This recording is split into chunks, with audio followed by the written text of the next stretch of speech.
Tu veux chanter peut-être? Jamais. Tu veux Non. pas m'entendre chanter. Allez, vas-y. J'ai Attends. beaucoup On est de en- qualités, on est mais en je onde, ne on chante veut t'entendre pas. chanter, Quel- Jeanne. Tout le monde dans ma famille est très doué en musique, sauf moi. Fallait bien que tu sois pas doué en quelque chose. Je ne suis pas douée en musique et en cuisine. Si jamais je t'offre à manger, c'est que je cherche à t'empoisonner. Ce qui est bien, c'est que c'est noté. Et comment tu dis souvent? C'est enregistré, Jade. C'est en live. C'est en live. On le sait aujourd'hui que c'est en live. Alors, Jade, tout le monde sur la planète Terre a aimé une chanson. On va faire très léger aujourd'hui, mais léger contextualisé. Tout le monde a aimé une chanson. Tout le monde a aimé un clip. Et comme a dit Fatima, c'est du Jade, quoi. Toi, t'as pas aimé. Déjà, je tiens à repréciser que je n'avais pas prévu de parler de ce clip. Non, ça, Parce que c'est pas ça le il y avait problème, Jade. suffisamment de couverture médiatique donnée à ça. Et toi, tu es arrivé lundi dans mes mentions privées, je tiens à préciser, en me disant j'ai besoin que tu parles de ce clip. Et je tiens à le redire, pour une fois, j'ai écouté la prod, Bon, j'ai accepté le sujet, c'était pas le sujet que je voulais traiter, mais j'ai accepté. merci. Au moins, tu avoues que d'habitude, tu dis non à ce que la fraude te propose. Disons qu'il y a une tendance. Voilà. Donc, pour revenir à mon sujet, le titre, c'est Pourquoi This is America, le clip de Donald Glover, a.k.a. Childish Gambino. Donc, pourquoi This is America est loin d'être le clip de génie qu'on prétend. Ok. Donc, Le titre en lui-même dit déjà... ma position sur le sujet. Mon avis.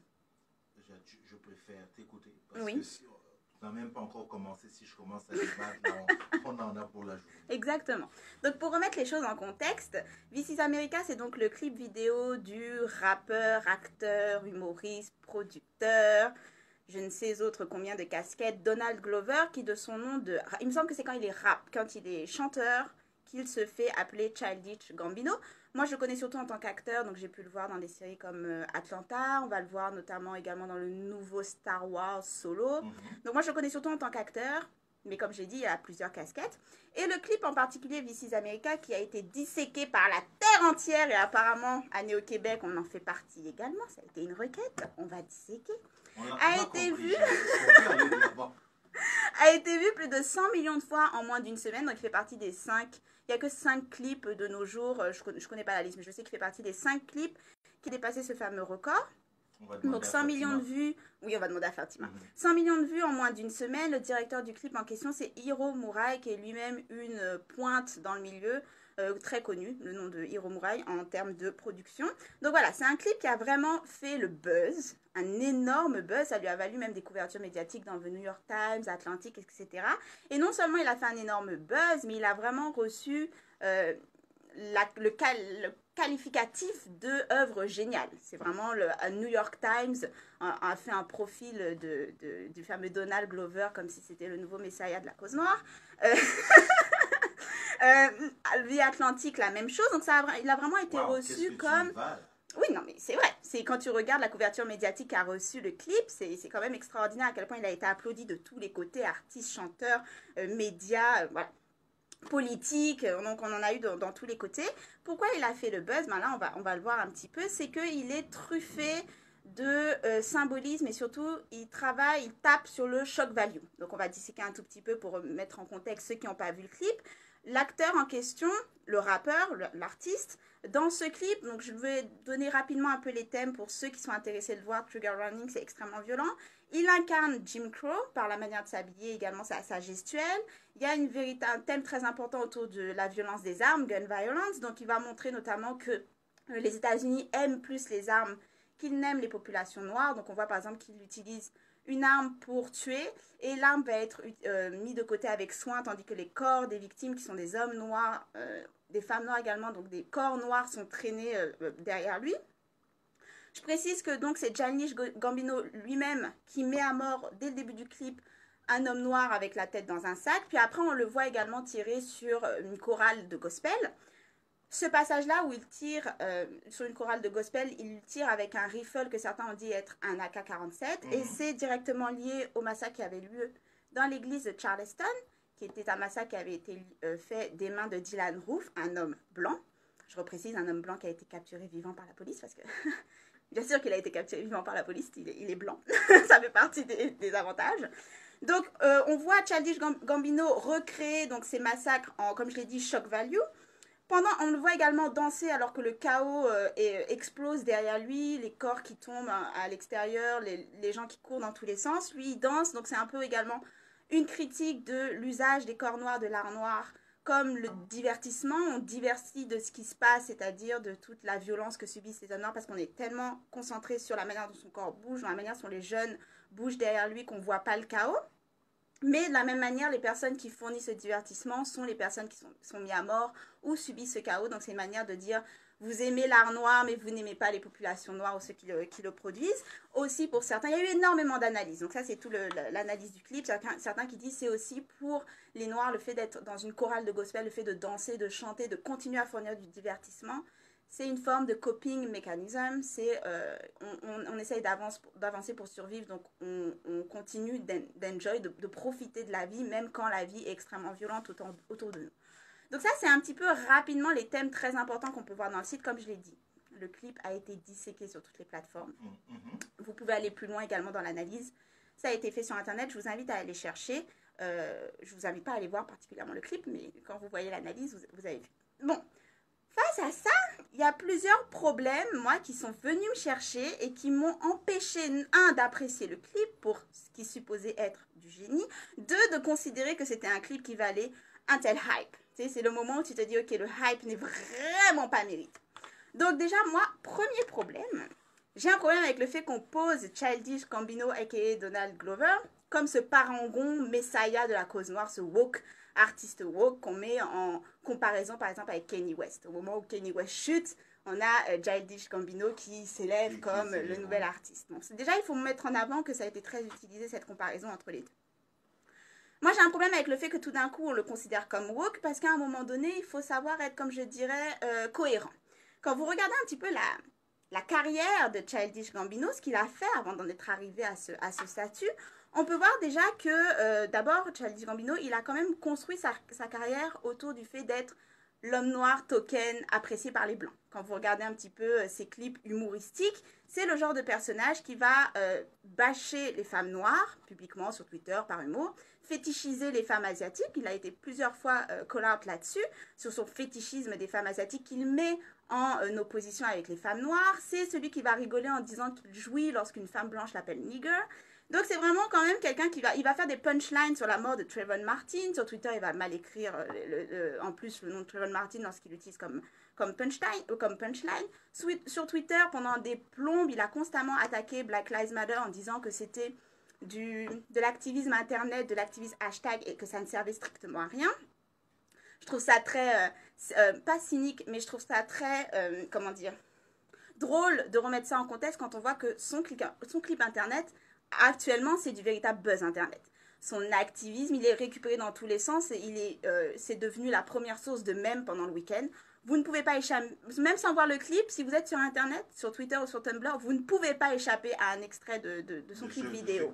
Donc, je critique d'un côté, mais j'engrange les bénéfices de l'autre. C'est quelqu'un, je peux considérer qu'il y ait une évolution d'un personnage. On peut me dire, par exemple, ok, il a peut-être changé, il a peut-être pris conscience de ce qu'il disait. Il a eu une petite évolution, il a eu un moment où il s'est réveillé d'un coup. Oui, mais il n'a jamais, déjà, il ne s'est jamais excusé de ce qu'il avait dit sur les femmes noires, la fétichisation des femmes asiatiques. Il a juste effacé tous ses tweets, arrêté Twitter pendant quelques temps. Puis, il est revenu sur Twitter en homme noir nouveau, où tout d'un coup, il a compris l'importance de sa blackness. Donc, il y a quand même pour moi quelque chose de... Ça manque de crédibilité, tout ça. Tu ne peux pas trasher la communauté noire, revenir, ne pas t'excuser sur le fait de trasher la communauté noire, puis capitaliser, faire un clip sur tout d'un coup, tu es woke sur les violences que subissent les Noirs et tu vas utiliser Internet et ta carrière pour faire avancer la cause. Moi, je trouve qu'il manque... Laisse-moi finir. Ça manque de cohérence, tout ça. Surtout pour quelqu'un qui a construit sa carrière d'acteur comme étant le noir apprécié des Blancs, le token. C'est-à-dire, dans la série Girls, par exemple, c'est exactement ce qu'il fait. Les différents sketchs humoristiques. Jusqu'à présent, Childish Gambino, jusqu'à il y a à peu près 1 an ou 2 ans, la majorité de son public, c'était un public blanc. C'était le public qui achetait ces musiques, qui le connaissait, qui en avait fait un artiste. Donc, il faut voir également quand tu fais ce type d'art et que tu as ce type de public, à qui tu le vends. Donc déjà, je trouve qu'il y a un manque de cohérence. Quand est arrivé son clip, j'ai trouvé ça, ok, d'accord. Tout d'un coup, c'est le génie de la cause noire. Ensuite, mon deuxième gros problème avec ce clip, c'est le fait qu'il va réutiliser, comme je l'ai dit, le shock value, le trauma, la violence. Pour moi, en fait, son clip, c'est typiquement du porno black pain. C'est-à-dire, on va utiliser la violence noire, le fait qu'on voit des noirs mourir, le fait de tuer des noirs, comme shock value. Et pour moi, quand on crie au génie, ça veut dire qu'on dit quelque chose de nouveau. On apporte une nouvelle façon de voir les choses à la discussion. On fait quelque chose de nouveau. Réutiliser le trauma noir, ça n'a rien de nouveau. C'est la chose la plus basique au monde. Il a fait exactement ce que font des milliers et des milliers de personnes actuellement.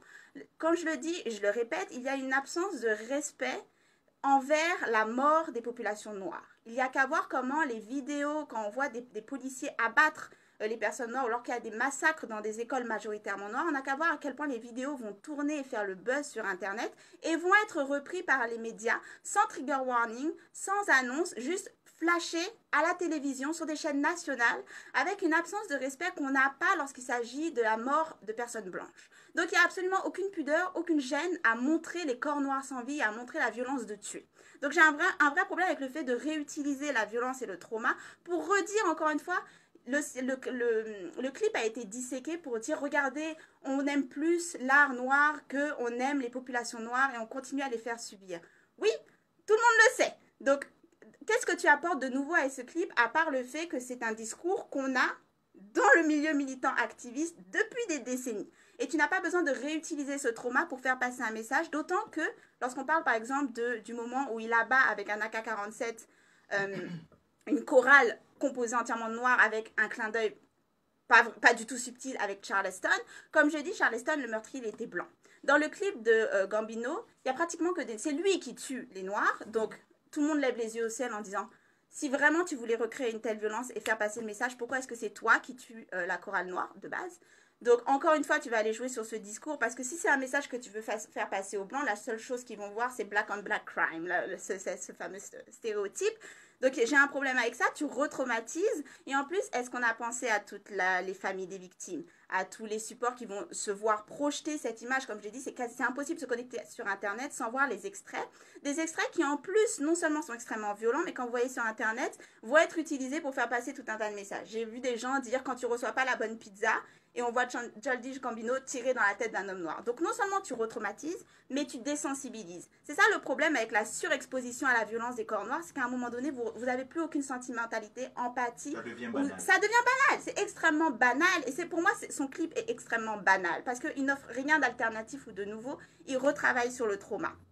Et de même, on peut voir, focus sur le black pain, comme on peut voir de nos jours, comme j'ai dit, Childish Gambino n'est pas le premier artiste à rendre le black pain bankable.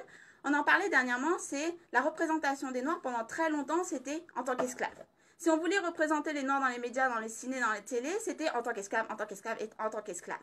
Et aujourd'hui, on peut se rendre compte qu'il y a un glissement. On ne représente plus les Noirs en tant qu'esclaves, mais on va les représenter en tant que violence, en tant que victimes de la violence policière, victimes de la violence des armes à feu. Et c'est un glissement qui est en train de se faire que je trouve extrêmement inquiétant parce qu'on sort d'une position victimaire pour retomber dans une nouvelle position victimaire. Tout d'un coup, on veut nous mettre dans tous les médias, mais de nouveau dans cette position de victime, de violence extrême et banalisation de cette violence. Troisième problème, comme je l'ai dit, l'art qui veut se centrer autour de l'expérience noire, forcément, tu dois t'interroger sur le rapport avec la blanchité. Encore plus quand tu sais que la grande majorité de ton public est blanc. J'ai un problème avec le fait qu'il ait choisi d'être celui qui tire. Et j'ai un problème avec le fait qu'il ait choisi d'avoir soi-disant un clip sur la violence noire, où il faut les chercher, les populations blanches, qui représentent cette oppression. On les voit à la fin quand ils courent, et j'ai dû le revoir je ne sais combien de fois de ce clip pour pouvoir faire cette chronique. Et donc, on les cherche. Mon quatrième problème, c'est que, comme je l'ai dit, non seulement il y a une absence, mon dernier et quatrième problème, non seulement il y a une absence de créativité, mais il y a une absence de hauteur de barre et de manière de traiter. C'est-à-dire que quelqu'un, il me semble que c'est Hood Queer, de toute façon je mettrai tous les liens comme d'habitude, a fait un post sur Facebook disant les femmes noires ou les femmes, les queers, lorsqu'on doit parler de violence envers les noirs, on s'attend de nous à ce qu'on aille au-delà de simplement la position victimaire. On met sur nos épaules la pression du care, le fait de prendre soin de la communauté, d'offrir une alternative, d'offrir un futur. Voilà, on subit, c'est vrai, cette violence, mais c'est pas la fin de notre histoire. Regardez, on peut être plus. Et voilà, on va devoir chercher dans notre créativité une moyen de soigner, de s'occuper de notre communauté. Mais par contre, les hommes noirs cis, ils peuvent mettre un hoodie et tirer sur des hommes noirs et tout le monde va crier au génie. C'est-à-dire qu'on ne leur demande pas de chercher une alternative ou d'aller au-delà du sujet de simple position de victime.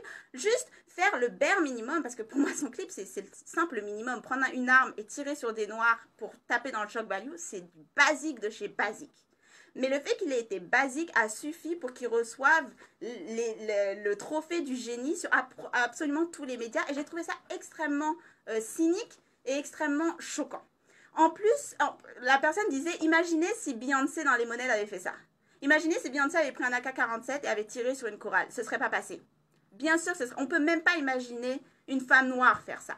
Par contre, dans les monnaies, elle va montrer un petit garçon danser devant des flics qui vont lever les mains. Donc, on sait qu'elle parle de Trayvon Martin. Mais elle montre autre chose. Elle montre des policiers qui abandonnent et qui, comment dire, devant cet enfant qui danse, devant la vie de cet enfant, baisse les armes et lève les bras. Et ça va au-delà. Donc, elle va montrer un enfant qui reste en vie. Et elle va être acclamée pour ça. Par contre, Childish Gambino, il prend une arme, il tire et puis c'est bon. Donc ça j'ai eu un problème. Et donc, en plus, ça a créé un précédent dangereux. Parce que ce clip a fait 100 millions de vues en une semaine. Donc forcément, c'est l'idée que, Blackness de cette manière-là, c'est bankable. Donc tous les artistes vont s'y lancer. C'est l'effet Bansky, si vous voulez. C'est un effet de on va faire quelque chose de choquant et comme ça marche, tout le monde va se mettre à faire la même chose. Et donc ce clip va être repris encore et encore. Et cette manière de faire ce clip va être repris encore et encore. Ça veut dire qu'on va encore une fois continuer dans cette banalisation, normalisation de la violence sur les hommes, sur les corps noirs. Et pour conclure, et ça c'est une autre critique que j'apporte en fait finalement à la Black Elite, parce que pour moi Childish Gambino fait partie de ces noirs qui se sont mis à utiliser les enjeux sociaux que lorsqu'ils se sont rendus compte à quel point c'était de vendeurs. À quel point on peut maintenant capitaliser sur la violence noire. Parce que il y a 5 ans, quand c'était pas vendeur de parler de la violence envers les personnes noires, eux, ils n'en parlaient pas. Tout d'un coup, ils se sont rendus compte que Black Panther, ça marche. Black Lives Matter, on vend des livres, ça fonctionne. Allons-y, on va tous taper là-dedans. Donc pour moi, en fait, leur blackness, je ne refute pas le fait qu'ils appartiennent à la communauté noire. Je ne refute pas le fait qu'ils puissent parler blackness. Mais pour moi, leur blackness, c'est une marque, un brand. C'est une marque sur laquelle ils capitalisent. Ce n'est pas une identité commune avec laquelle ils aident à élever la communauté. C'est une marque et ils se font des capitaux et ils se font de l'argent sans même considérer l'impact et les violences qu'ils font subir encore à la communauté noire. Lorsque les gens disent Childish Gambino, c'est l'opposé de Kanye West, je ne suis pas d'accord. Childish Gambino, c'est le nouveau Kanye West. C'est-à-dire, Kanye West, c'était la même chose. Tu sais, Kanye West, il fonctionnait sur le shock value, il fonctionnait sur le je suis noir, mais pour choquer, ça va me permettre d'avoir de l'argent. C'était tout ce qu'il faisait, Kanye West. Il n'a jamais aidé la communauté à part pour faire ça. C'est quelqu'un qui, après, pour choquer, a endorsé Bush, maintenant il endorse Trump. Childish Gambino, c'est ce qu'il va faire dans 5 ans. Ce sera le Kanye West et tout le monde dira « Ah, il est parti en vrille ». Il n'est jamais parti en vrille. C'est sa manière de fonctionner. Donc, pour conclure, j'aimais bien le terme, la citation de Paulo Freire lorsqu'il dit « We cannot enter the struggle as object in order to become subject later ». C'est-à-dire, on ne peut pas entrer dans la lutte en tant qu'objet sans agentivité en se disant qu'après, on deviendra sujet. Pour moi, c'est ce qui fait Childish Gambino. Tout d'un coup, il rentre dans les enjeux sociaux, mais en transformant la douleur noire, la communauté noire, les hommes noirs sans agentivité en objet, qu'il offre à la consommation blanche et au regard blanche en tant qu'artiste noir. Et démerdons-nous avec les conséquences et l'impact de ce qu'il fait. Donc, je nie certainement pas. Il y a des choses intéressantes dans son clip. Il n'aurait pas eu toute cette acclamation, j'aurais fait ok, d'accord. Il y a des choses intéressantes dans son clip. C'est absolument pas une œuvre de génie et c'est absolument pas le nouveau messiah de la communauté noire. Merci à toi, Jade. Je t'en prie. J'ai dit, oui, tu es allé chercher et tout en te proposant. Je dis bien proposant. En te proposant ça. Je savais qu'il y avait quelque chose que tu allais sortir que nous n'avons pas vu. Donc, je tiens à préciser que tu ne m'as pas seulement proposé, tu m'as fait du charme. Tu as dit Tata Jadou. Quand Cyril me dit Tata Jadou, il a quelque chose à me demander. C'était pour pouvoir nous sortir cet angle différent. Cet angle qu'on ne voit pas et dans lequel voilà, on plonge tous, mais on n'a pas le discernement. Et oui, toi tu l'as sorti, donc on retiendra ça le 17 mai. Jade, vous avez dit Childish Gambino, faites attention, parce que ce n'est pas, ce que vous croyez. Donc voilà. Merci Jade, on se voit la semaine prochaine. À la semaine prochaine.